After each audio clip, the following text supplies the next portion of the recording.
سلامونه او نیکې هیلې. دا کلم غږ چینل ته ښه راغلاست. تاسې د زړه زور ناول درېیمه برخه اورئ. د دې ناول لیکوال اسرار الله حیران او زه احساس یې تاسو ته وړاندې کوم. د بوډا شونډې وخوځېدې. کیسه یې شروع کړه. سهار زه او بلال پوهنتون ته لاړو. کله چې پوهنتون رخصت شو نو ما بلال ته وویل چې ستا پښه خوږ ده، نو نن هسې هم کار نشي کولی، ته کور ته لاړ شه او زه به معاینه خانې ته ورشم. بلال ځواب راکړ، سمه ده، زه به د رضا دکان کې په تمه یم. ورغبرګه مې کړه، ښه خبره ده، د شپې به یو ځای لاړ شو. زه هم لاړم معاینه خانې ته. ځای مې پاک کړ، المارۍ منظمې شوې، هر څه اماده شو. ساعت ته مې وکتل، 8 بجې وې، ماخوستن ناوخته وه. ډاکټر ته ورغلم او ومې ویل هر څه برابر دي، لا سبا کار شروع کولی سو. ډاکټر هم له ما خوشحاله ښکارېدو. ځواب یې راکړ، مننه. وګوره زما لپاره څومره ښایسته کوټه ده، په آرامه کولی سم مریضان وګورم.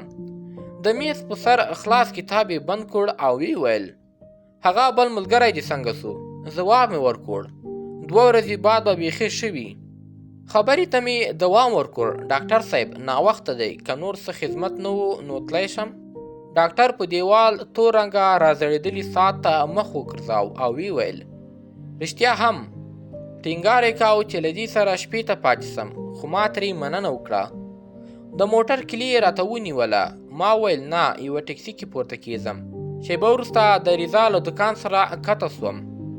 له دکان څخه د باندې په اچول سوي کټونو کې څو مسافر ناست وو.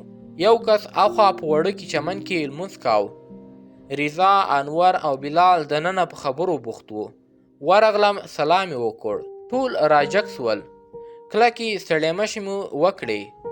له تورو چایو پیالې ډکې سوې. بلال پوښتنه وکړه، ورځ دې څنګه وه؟ ومې ویل که رښتیا ووایم ډېره ښه وه.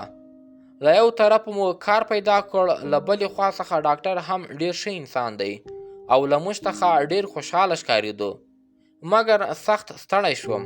دا پردي جوب روپۍ ویستل بې له ستړیا نه کیږي.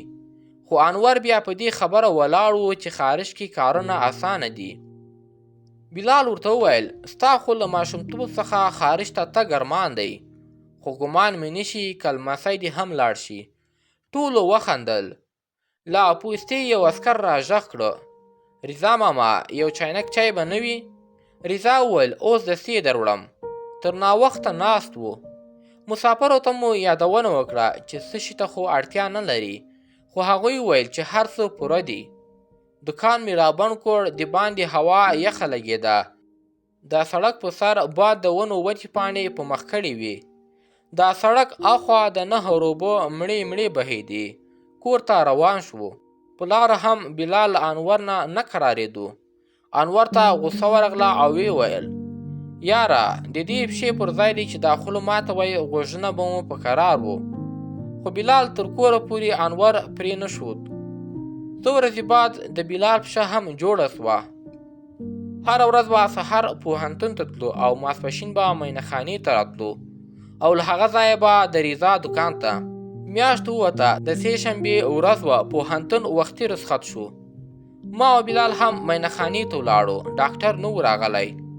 معاینه خانه مو خلاصه کړه. 2 چوکۍ مې د باندې لمر ته راویستې.